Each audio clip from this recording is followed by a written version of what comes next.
Most of what people know about Pearl Harbor is from just a real aerial view and seeing ships exploding and burning in the harbor. We have a really neat opportunity here to create that experience for players from the ground and put them smack in the middle of it.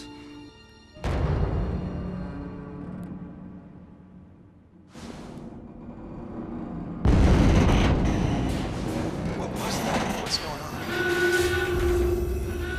The player's going to be thrust into this event. He's going to walk out of the door of his battleship and just be amazed at everything that's happening. And we want him to feel like the world isn't centered around him. We want to feel like he's thrown into this crazy, horrific attack. And he's going to take a second to soak it all in. And then realize, wow, maybe I can help fight these guys off. I'm not going to win Pearl Harbor, but maybe I can do something to help our cause. Take his gun and give us fire support!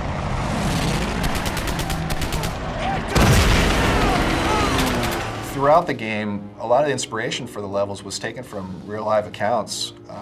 We did lots of research, read lots of books, listened to tapes, videos, movies, reading about actual Medal of Honor recipients, what they did to receive these medals.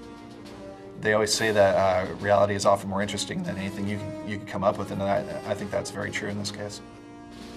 Historically, the United States efforts were so different between the Pacific theater and the European theater. It was closer to two different wars than it was two different theaters. So we have a whole fresh palette of new environments and enemies that fought totally differently than our enemies in Europe did. The battles that took place during the first 2 years of the Pacific theater are unbelievable stories for us to tell players about and let them experience. Medal of Honor Pacific Assault, although it shares some similarities with the console version, which is called Rising Sun, and it's a completely different game designed exclusively for the PC platform and the PC game player. In the previous Medal of Honor games, our enemies have been pretty straightforward. They would engage you, you'd see them, you'd fight, one of you would win. In Pacific Assault, we're trying to take it to a new level with both the enemies and the tactics they used, having them appear to be more human, having them make decisions based off how hurt they are. Are they going to turn and retreat and go look for help? Let him have it! Instead of just single enemies that you're fighting one at a time, you might be fighting squads of enemies who have a leader who is giving them orders, telling them to fall back, telling them to flank. The squad will also have a morale level that changes based on the combat. So if I'm a Japanese soldier and I'm fighting you, my buddy gets shot, my morale is going to go down and I might retreat and go hide behind a rock now because I'm a little worried about what's happening.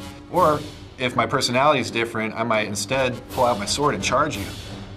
The technology is focused on recreating large, expansive environments. So we're talking about islands, we're talking about Pearl Harbor, we're talking about jungles, we're talking about things that haven't traditionally been modeled well in games. The new render in Pacific Assault will make the gameplay a lot more organic feeling. We'll be able to let the player roam around the world a little bit more freely to make it feel like not everything is planned, like they don't have to go from point A to point B to point C to complete the level. One thing we're really trying to do is create a tense environment, one where you're afraid that you're going to get shot and you really don't want to just go running up the middle of the road. Instead, you're going to be creeping from rock to tree to rock.